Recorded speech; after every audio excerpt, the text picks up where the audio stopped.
চামগুৰিত বিজেপিৰ ভেটি আটাইতকৈ শক্তিশালী অৱস্থাত আছে। 2026ত চামগুৰি সমষ্টিৰ পৰা পুনৰ এজন বিজেপিৰ বিধায়ক নিৰ্বাচিত কৰিবলৈ সক্ষম হ'ব। আজি দাবী উত্থাপন কৰিছে নগাঁও জিলা বিজেপিৰ সম্পাদক জিতু বৰা। আজি চামগুৰি সমষ্টিৰ অন্তৰ্গত গৰাজান মণ্ডলৰ বৰ্ধিত কাৰ্যনিৰ্বাহক সভাত বিশিষ্ট অতিথি হিচাপে বক্তব্য ৰাখি আৰু কয় যে 2026ত অসমত আকৌ বিজেপি মিত্ৰজোঁট চৰকাৰ হ'ব আৰু ডক্টৰ হিমন্ত বিশ্ব শৰ্মা পুনৰ অসমৰ মুখ্যমন্ত্ৰী হ'ব।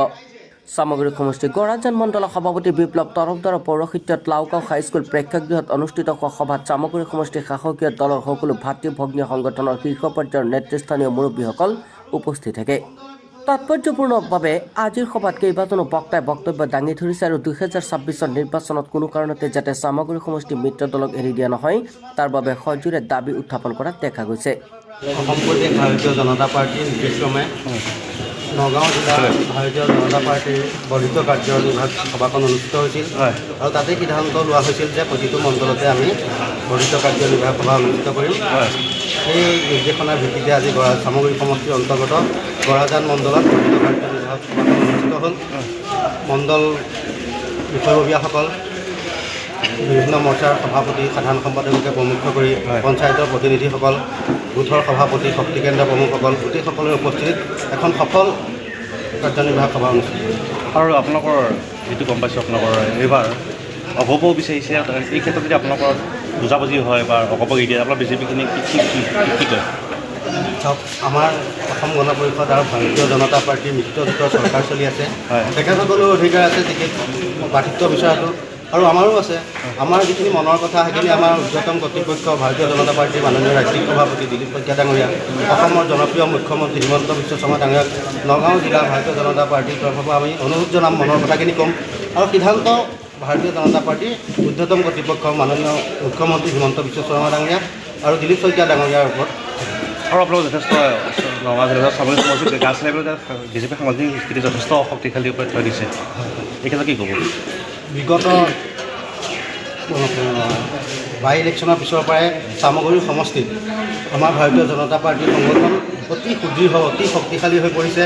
মাননীয় জনপ্ৰিয় বিধায়ক, অসম প্ৰদেশ ভাৰতীয় জনতা পাৰ্টীৰ সাধাৰণ সম্পাদক দিপ্লুৰঞ্জন শৰ্মা ডাঙৰীয়াৰ নেতৃত্বত তেখেত বিধায়ক হোৱাৰ পাছৰে পৰা আৰু আমাৰ দুয়োজন মণ্ডল সভাপতি বিপ্লৱ তৰফদাৰ ডাঙৰীয়া আৰু চামগুৰি মণ্ডলৰ আৰিফুল কালাম ডাঙৰীয়াৰ সুদৃঢ় নেতৃত্বত ভাৰতীয় জনতা পাৰ্টীয়ে একেবাৰে বুথ পৰ্যায়ৰ পৰা একদম মণ্ডল পৰ্যায়লৈকে সুদৃঢ় ৰাজনৈতিক ভেটি বনাবলৈ সক্ষম হৈছে।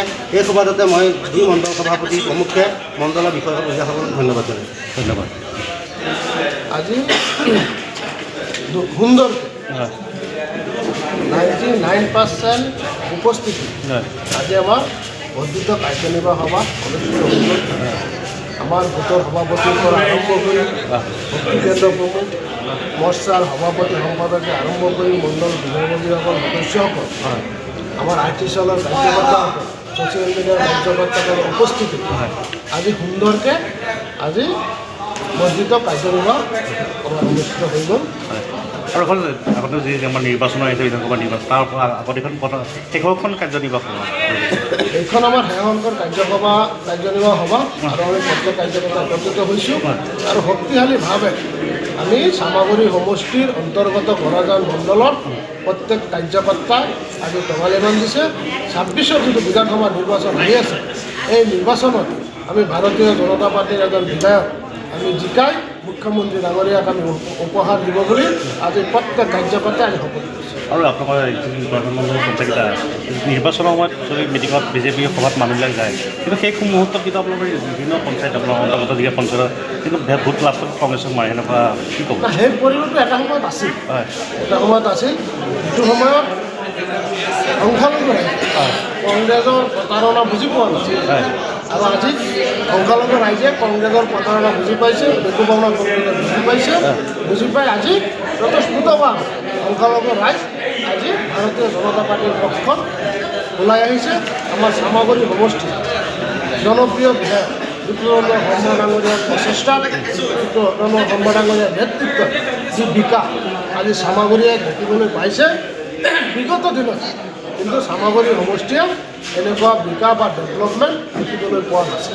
আপুনি যিখন জেগাত মিটিং কৰিছিল লাওগাঁও পঞ্চায়ত, প্ৰতিটো নিৰ্বাচনত বাই ইলেকশ্যন হওক বা যিটো লোকসভা হওক বিধানসভা, প্ৰতিটো নিৰ্বাচনত কংগ্ৰেছক এক বৃহৎ লিড দিয়ে 9,000 বা 8,000 লিড দিয়ে এইবাৰ কি কৰে এইটো পঞ্চায়তত কি লাগাঁও পঞ্চায়তত কি এইবাৰ লাওগাঁও পঞ্চায়তৰ আঞ্চলিক পঞ্চায়তৰ সদস্য ভাৰতীয় জনতা পাৰ্টীৰ পদম ফুলৰ ছবিত তেখেত নিৰ্বাচিত কৰিছে আৰু পঞ্চায়তৰ সভাপতিজনো ভাৰতীয় জনতা পাৰ্টীৰ সমৰ্থিত মানুহ তেখেত ভাৰতীয় জনতা পাৰ্টীৰ এজন নিষ্ঠাবান কাৰ্যকৰ্তা আছিল আৰু তেখেত পঞ্চায়তৰ সভাপতি হ'বলৈ সক্ষম হৈছে আজি আগত আপুনি যিটো কৈছে আগত আমি দেখিছোঁ সভাত মানুহ বেছি হৈছে কিন্তু আমি যেতিয়া আমাৰ কাউণ্টিং হৈছে বহুত কম পাইছোঁ কিন্তু আজি সেইটো পৰিৱেশ আমাৰ নাই আই মাতৃসকলে বুজি পাইছে আজি চামাগুৰি সমষ্টিৰ অন্তৰ্গত 25,000 আই মাতৃ আজি অৰুণোদয় আঁচনি পাই আছে আমাৰ ডিব্ৰুগড়ৰ শৰ্মা ডাঙৰীয়াৰ নেতৃত্বত আজি 23,000 আই মাতৃয়ে উদ্যোমিতা আঁচনিৰ জৰিয়তে 10,000কৈ টকা